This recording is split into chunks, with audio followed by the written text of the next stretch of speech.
ஒரு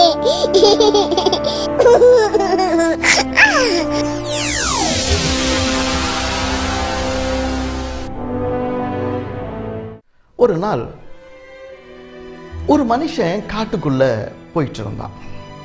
அப்படி போயிட்டு இருக்கும்போது திடீர்னு ஏதோ ஒன்று தன்னை துரத்துறது மாதிரி அவன் ஃபீல் பண்ணான்.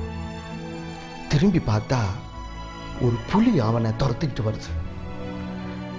ஒரே பயம். என்னைக்குமே அப்படி ஒரு ஓட்டப்பந்தயம் அவன் ஓடுனதே இல்லை. ஒரே ஓட்டமா ஓடுனா. ஆனா ஒரு மரத்தின் வேர்ல கால் பட்டு தடுமாறி கீழே விழுந்தான்.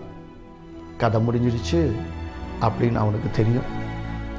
அப்ப அவங்க அம்மா சொன்ன ஒரு வசனம் அவன் மனசுல நினைப்பு வந்துச்சு. ஆபத்து காலத்திலேயாவது கர்த்தரை கூப்பிடுறா, அவர் உன்னை விடுவிப்பார். அதுதான் என்னமோ அவன் மனசுல வந்துச்சு. என்னைக்குமே முட்டி போட்டு ஜெபம் பண்ணதே இல்லை. அன்னைக்கு முட்டி போட்டான்.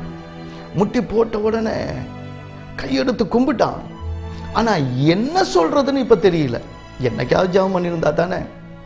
உடனே கையை கும்பிட்டு கண்ணை மூடி, ஆண்டவரே இந்த புலியை கிறிஸ்தவ புலியா மாத்துங்க, ஆண்டவரே இந்த புலியை கிறிஸ்தவ புலியா மாத்துங்க அப்படின்னு வேண்டிக்கிட்டான். அப்படி வேண்டிட்டு இருக்கும்போது ஆமென் அல்லேலூயா ஸ்தோத்திரம் அப்படின்னு ஒரு சத்தம் கேட்டுச்சு. இங்க யாரா அது? இங்கேயும் ஒரு பெந்தகோஸ்தே விசுவாசி வந்துச்சா அப்படின்னு சொல்லி ஒரு கண்ணை லேசா திறந்து பார்த்தா அங்க புலி முட்டி போட்டு ஜெபம் பண்ணிட்டு இருக்கு. புலி முட்டி போட்டு ஜெபம் பண்ணிட்டு இருக்கிறத பார்த்த உடனே இவனுக்கு ரொம்ப ஆச்சரியமாயிடுச்சு. இவன் பிரைஸ் லார்ட்னு சொன்னான், அதுவும் பிரைஸ் லார்ட்னு சொன்னிச்சு. நீங்க கிறிஸ்தவ புலியா அப்படின்னு கேட்டான்.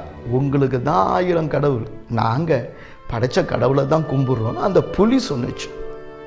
இப்படி சொன்ன உடனே இவன் சொன்னா, என் வாழ்க்கையிலேயே இன்னைக்கு தான் நான் ஜெபம் பண்ணேன், ஆனா நீங்க ஏன் ஜெபம் பண்ணீங்க அப்படின்னு இவன் கேட்டான்.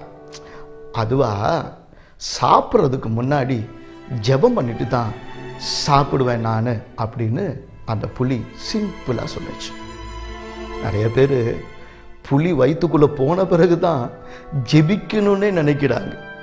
யோவான் 16ஆம் அதிகாரம் 24ஆம் வசனத்தில் என் ஆண்டவர் ஆகிய இயேசு கிறிஸ்து சொல்லுகிறார், இதுவரைக்கும் நீங்கள் என் நாமத்தினாலே ஒன்றையும் கேட்கவில்லை, கேளுங்கள், அப்பொழுது உங்கள் சந்தோஷம் நிறைவாயிருக்கும்படி பெற்றுக்கொள்வீர்கள். இயேசு கிறிஸ்துவின் நாமத்தில் கேட்டு பாருங்க. ஜெபம் என்பது அவரோடு கூட நமக்கு இருக்கிற உறவு. அதை விட்டு விடாதிருங்க.